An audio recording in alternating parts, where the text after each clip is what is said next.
بسم اللہ الرحمن الرحیم۔ السلام علیکم ورحمۃ اللہ وبرکاتہ۔ ناظرین، کیسے ہیں آپ سب؟ امید کرتا ہوں سب خیریت سے ہوں گے۔ میں نے سوشل میڈیا پر اکثر ایسی ویڈیوز دیکھیں جن میں میاں بیوی کا لڑائی جھگڑا ہوتا ہے اور بات طلاق تک پہنچ جاتی ہے۔ ہمارے معاشرتی مسائل میں سے ایک بہت بڑا مسئلہ میاں بیوی کے اختلاف ہیں۔ اس اختلاف کا آغاز تو میں اور لان تان سے ہوتا ہے اور گالم گلوچ اور مار کٹائی کے راستے خلا اور طلاق تک جا پہنچتا ہے، اور اگر مہذب فیملی ہو تو دونوں میں سے ایک نفسیاتی مریض بن جاتا ہے۔ پچھلے کچھ سالوں سے پاکستان میں میاں بیوی میں لڑائی اور اختلافات کے سبب نفسیاتی دباؤ اور طلاق کی شرح میں بہت تیزی سے اضافہ ہو رہا ہے، اور اب تو یہ صورتحال ہے کہ جو ایک وقت میں دوسروں کی کاؤنسلنگ کر رہے ہوتے ہیں، دوسرے وقت میں خود لڑ رہے ہوتے ہیں۔ ظاہر ہے کہ میاں بیوی کی لڑائی اور اختلافات کو حل کرنا تو اس کے اسباب پر غور کرنا ہوگا، اور اسباب ایک نہیں کئی ہو سکتے ہیں۔ مثلا جوائنٹ فیملی سسٹم، میاں بیوی کے سوشل اسٹیٹس کا برابر نہ ہونا، مزاج کی ہم آہنگی نہ ہونا، معاشی تنگی، اخلاق کی کمی، مخالف جنس، مذہبی تصورات وغیرہ وغیرہ۔ لوگ عام طور پر پوچھتے ہیں، خاص طور پر خواتین، کہ کوئی ایسا وظیفہ کہ میاں راہ راست پر آ جائے۔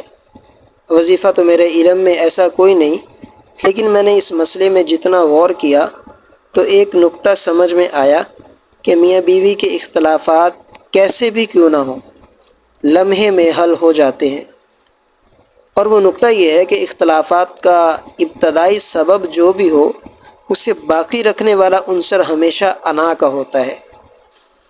آپ اپنی انانیت چند لمحوں کے لیے ختم کر دیں تو جھگڑا ختم ہو جائے گا۔ انانیت ہر شخص میں ہوتی ہے، اور اس کا ہونا غلط نہیں ہے کہ یہ انسان کا تشخص ہے، اور اسی کی وجہ سے وہ دوسروں سے جدا رہے، لیکن جھگڑے کے موقع پر یہ موجود ہو اور اختلافات ختم ہو جائیں تو یہ ممکن نہیں ہے۔ ہو سکتا ہے کہ شیطان آپ کو وسوسہ ڈالے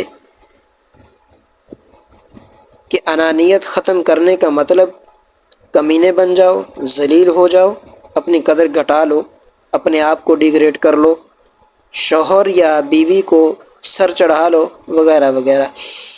لیکن اگر آپ نے ان وسوسوں پر کان نہ دھرا اور صلح کے لیے ایسا ہاتھ بڑھایا کہ اسے واپس نہ آنے دیا، تو میاں بیوی کا اختلافات کہاں ہے؟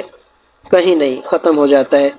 لڑائی کا ہو جانا فطری ہے، آپ اسے روک نہیں سکتے کہ ہم انسان ہیں اور انسانوں میں لڑائی ہو جاتی ہے، لیکن لڑائی کا باقی رہنا، طول پکڑ لینا، لمبا ہو جانا، مار کٹائی اور جدائی تک پہنچ جانا، تو یہ فطرت نہیں ہے بلکہ آپ کے اعمال کی کمائی ہے۔